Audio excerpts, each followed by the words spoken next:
NAB نے ملک ریاض کی جائیدادوں کی نیلامی کا باقاعدہ آغاز کر دیا۔ آج کچھ جائیدادوں کی نیلامی ہوئی، کچھ رہ گئی ہیں، لیکن اس کے برابر میں بڑی دلچسپ سٹوری ہے جو زاہد گشکوری انویسٹیگیٹو جرنلسٹ ہیں ہم کے ساتھ انہوں نے کی۔ اس کا تعلق اربوں روپے کی بے نامی کی جائیدادوں سے ہے۔ زاہد گشکوری ہمارے ساتھ موجود ہیں۔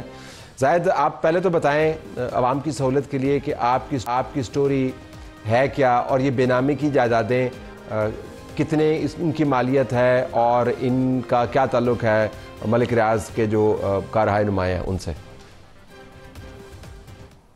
صاحب، 2019 میں حکومت پاکستان نے بے نامی اتھارٹی بنائی، جس کا مقصد یہ تھا کہ پاکستان میں یا پاکستان سے باہر جو اس کے شہری ہیں ان کے پاس بے نامی جائیدادیں ہیں، اثاثے ہیں، ان کی کھوج لگائیں، ان کو ریکور کریں اور حکومت پاکستان ان کے خلاف کارروائیاں کرے۔ تو 2019 میں اس وقت کے پہلے بے نامی اتھارٹی کے چیف جمیل احمد خان، جو کہ گریڈ 22 کے افسر تھے، ان کو ٹاسک دیا گیا کہ بہت سارے جو بڑے بڑے لوگ ہیں ان کی بے نامی ڈھونڈی ہے۔ اس کے لیے ایف پی آر کی ایک باقاعدہ ٹیم تھی، انٹیلیجنس اور انویسٹیگیشن ڈائریکٹوریٹ، وہ پلیڈ کر رہا تھا۔ انہوں نے تحقیقات شروع کی بڑے بڑے لوگوں کے خلاف، جس میں ٹاپ آف دا لسٹ ملک ریاض حسین، جو کہ بحریہ ٹاؤن کے مالک تھے۔ یہ 1 سال لگا اس کی انویسٹیگیشن پہ، اور وہ انویسٹیگیشن کا جو ایک پوری سمری ہے وہ میں نے حاصل کی ہے اپنے سورسز سے۔ اس کے بعد ایز اے رپورٹر میں اس کو کور کر رہا تھا۔ 2019-20 سے مجھے ان معلومات کا پتہ تھا، لیکن معلومات اس وقت کسی طریقے سے پبلک ڈومین میں نہیں آ سکتی تھی۔ اس کی وجوہات آپ بہتر جانتے ہیں۔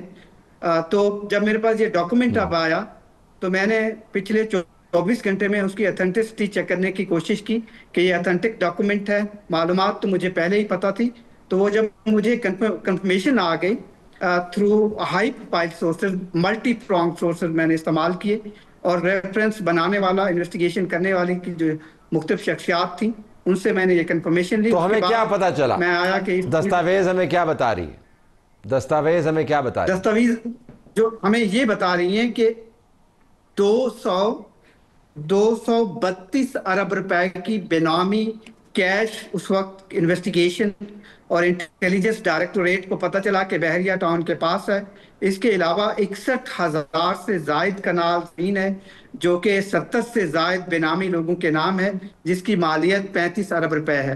مجموعی طور پر 320 ارب روپے انیشیل انویسٹیگیشن میں، جو کہ اسلام آباد کا بے نامی زون تھا، اس نے مختلف اپنے زونز کو لکھا کہ انکوائری شروع کی جائے بحریہ ٹاؤن کے خلاف، اور اس میں 120 ارب روپے کی مالی بے ضابطگیاں اور ٹیکس ایویژن تھی۔ جب یہ کیس تیار ہو گیا، سب چیز ہو گئی، اس وقت کی سرکار نے اس پہ ہولڈ رکھ دیا اور یہ کیس ٹھپ پڑا رہا، جو آج بھی ٹھپ پڑا ہوا ہے۔ اور یہ ٹپ آف دا آئس برگ میں آپ کو دے رہا ہوں۔ اس وقت کی سرکار کون تھی؟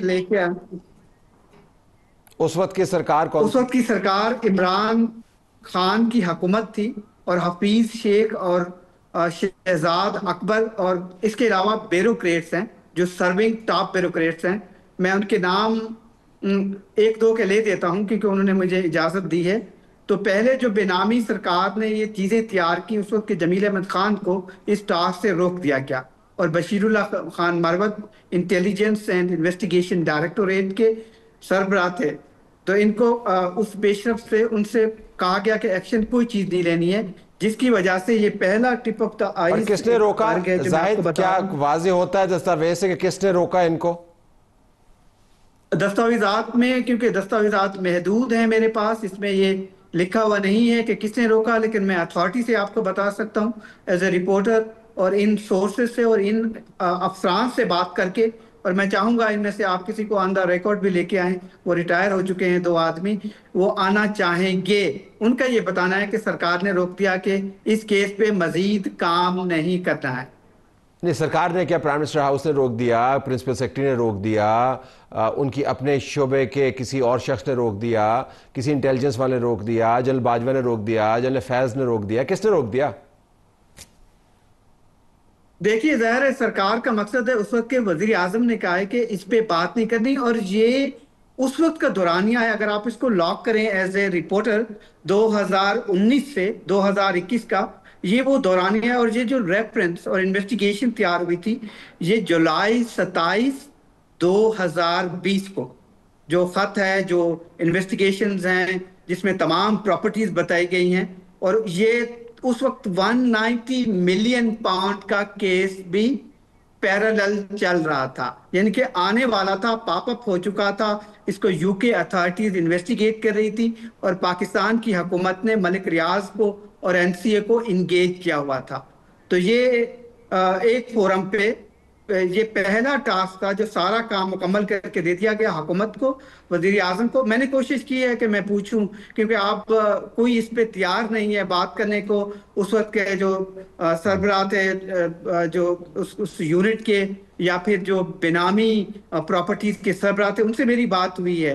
انہوں نے یہ بتایا ہے کہ ان کو تو اس چیز سے بھی روک دیا گیا تھا کہ کوئی آپ کسی کا کیس کسی عدالت میں نہیں لے کے جا سکتے، یہ ایف پی آر کا کام ہے۔ اور شبر زیدی صاحب اس وقت چیئرمین تھے، حفیظ شیخ صاحب فائنانس منسٹر تھے جب یہ سب کچھ ہو رہا تھا۔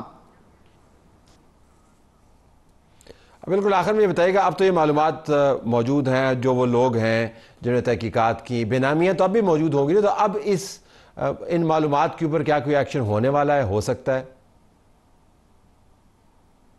یہ تو بنا بنایا کیس ہے، حکومت کے پاس پڑا ہوا ہے، حکومت کے پاس پاور ہے، اور حکومت چاہے تو اس کے لیے یہ کلاسک کیس ہوگا، یہ بینامیز کا سب سے ریکارڈ کیس ہوگا۔ اور میری معلومات میں اس وقت یہ بھی تھا کہ اس وقت مریم نواز شریف کی بھی بینامیز اس ڈائریکٹوریٹ اور انویسٹیگیشن ونگ نے جو ایف پی آر کا ہے، اس نے تیار کی ہوئی تھی، ان کے خلاف ریفرنس فائل ہونے والا تھا۔